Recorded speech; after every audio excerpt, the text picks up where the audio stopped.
ደሞ ዙር እስከምልህ ድረስ እንዳትዞር እሺ? ጥሩ።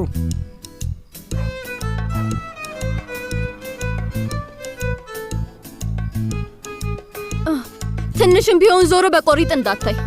ፔሊን እንግዲህ እንዳታሳብጅኝ ታይ።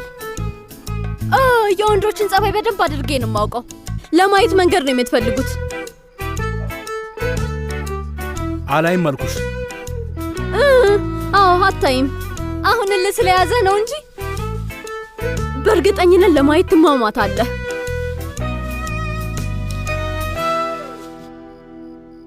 የግድ መዞር አይጠበቅብኝም። በመስኮቱ መስታወት መጸብራቅ በደንብ ትታያለሽ። ምን የቱ ጋር ነው? ከየቱ ጋር ነው የምታየው? መስታወት የቱ ጋር ነው ያለው? በቃ አይነህን ጨፍን። ምንም መስታወት የለም። ለማንኛውም ባህር ዳርቻ ላይ የምገኝ ብቸኛ ጠጠር ነኝ ብለሽ አታስቢ ፔሊን። አስቀያሚ። እባክሽ አፍጥኙ።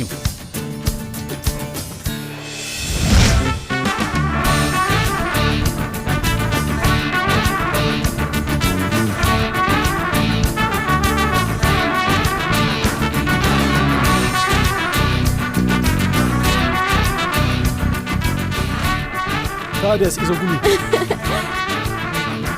ሰላም ላንተ ይሁን ካምበር ጌታው።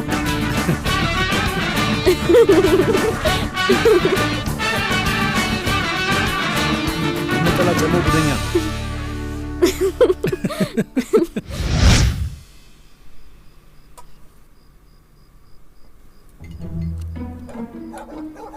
ምን ያስቃል?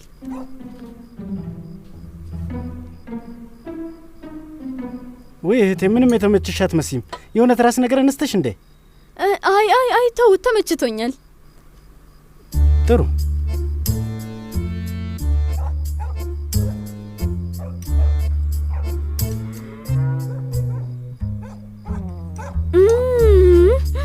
ወይ እህታቲስ እጆችሽ ፈጣሪ ባርክልሽ። ሰሞኑን ከጠጣኋቸው ሁሉ ሾርባዎች የሚጣፍጥ ሾርባ ነው። እኔም ከምትሰራው በላይ የሚጣፍጠው? አዎ አንተም ከምትሰራው በላይ ይጣፍጣል። ሲናን ወንድም ምግብ ሰሪ ነህ እንዴ? አዎ ምግብ ሰሪ ነኝ። በፍጹም ልገምት የማልችለው ነገር ነው። ምግብ ሰሪ ደግሞ አመስልም ጭራሽ። ለምን? ምግብ ሰሪዎች ምንድን ነው የሚመስሉት? በጣም ወጣት ነህ። አብዛኛውን ጊዜ ምግብ ሰሪዎች ትላልቅ ሰዎች ናቸው። ደግሞ ወፈር ያሉ እንደዛ ነበር። የአሁን ጊዜ ምግብ ሰሪዎች እንደዚህ ናቸው። እራሳቸውን ሼፍ እያሉም ነው የሚጠሩት። ልክ እንደ ሲናን ዝነኛም እየሆኑ ነው። ከአዲሶቹ ዝነኛ ሼፎች መሀል ይጠቀሳል። ኧረ ተዋት፣ እያጋነነች ነው። የኔ ውድ ባል ትሁት ነው። እና ገና ልጆች አልወለዳችሁም? ገና በቅርብ ነው የተጋባ ነው። ያው እንደዚህ ሆነን ትንሽ ዘና ማለት ፈልገን ነው። እኛም እንደዛ ነው ሀሳባችን። ለራሳችን የተወሰነ አመታት እንስጠው ብለን ነው። ከሚቀጥለው መህር በኋላ ግን እንወልዳለን ብለን አቅደናል። እንደ ፈጣሪ ፍቃድ።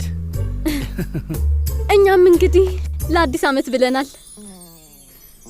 ከአዲስ አመት ዋዜማ በኋላ አምላክ ያውቃል አይደል ውዴ? አሁን ለእናትሽ ብትደውይላት ጥሩ አይመስልሽም? ይሄኔ ተጨንቃለች።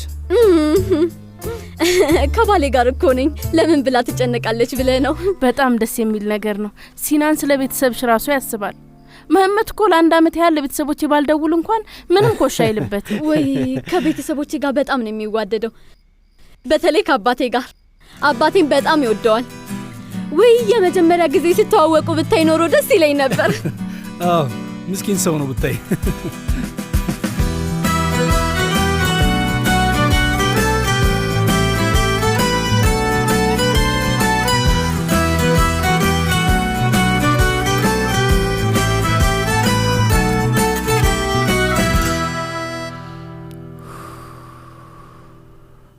ተረጋጊ ሶሄላ፣ ተረጋጊ።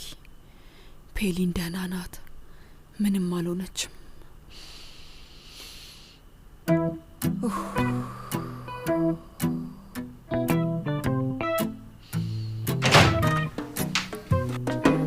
እዚህ ነሽ እንዴ? ያንን ምግብ ሰሪ ካየሁት ከመጀመሪያ ጊዜ ጀምሮ ያን ያህል ብዙ አላሰብኩትም ነበር። ሪዛ፣ የማደርገው አይታየህም? መብራቱን ልታጠፋው ትችላለህ? እሱን እርሹ ባክሽ ሱሄላ። ፖሊስ ጣቢያ ሄጄ ነበር። እዛ ምን እንዳሉኝ ታውቂያለሽ? ትልቅ ሴት ናት፣ መታገቷን እርግጠኛ ናቸው ወይ ብለው መለሱኝ። ከዛ የእግረኛ ጋር በድጋሚ ሄድኩ። እሱም የለም አሰሪውን ሳናግረው ግማሽ በግማሽ ጅል ነው፣ በቁም ነገር ወስደው እንዳይሆን ብሎ ነገረኝ። ጅል ነው አለኝ። ሪዛ፣ ብቻዬን ተወኝ እባክህ፣ እየበጠበጥከኝ ነው። ትዕግስቱን ስጠኝ። ግን ምን አይነት እናት ነሽ? አልገባኝም። የሆነ ሰው ልጅሽን አግቶብሽ አንቺ እዚህ ቁጭ ብለሽ ትዝናኛለሽ። አታፍሪም? ያንን እግረኛ ሰምተን በየፖሊስ ጣቢያው በየሆስፒታሉ ፈለግን፣ ግን ልጃችንን እስካሁን ማግኘት አልቻልንም። ስለዚህ ፔሊን ደህና ናት በቃ። ግን አንተ በዚህ ነገር የምትቀጥል ከሆነ እኔ ደህና አልሆንም ሪዛ። በዛ ላይ ያቺ መሊሃ የተባለ ሴትዮ አንዴ ለክፋኛለች። እባክህ አንተም አትጨመርብኝ።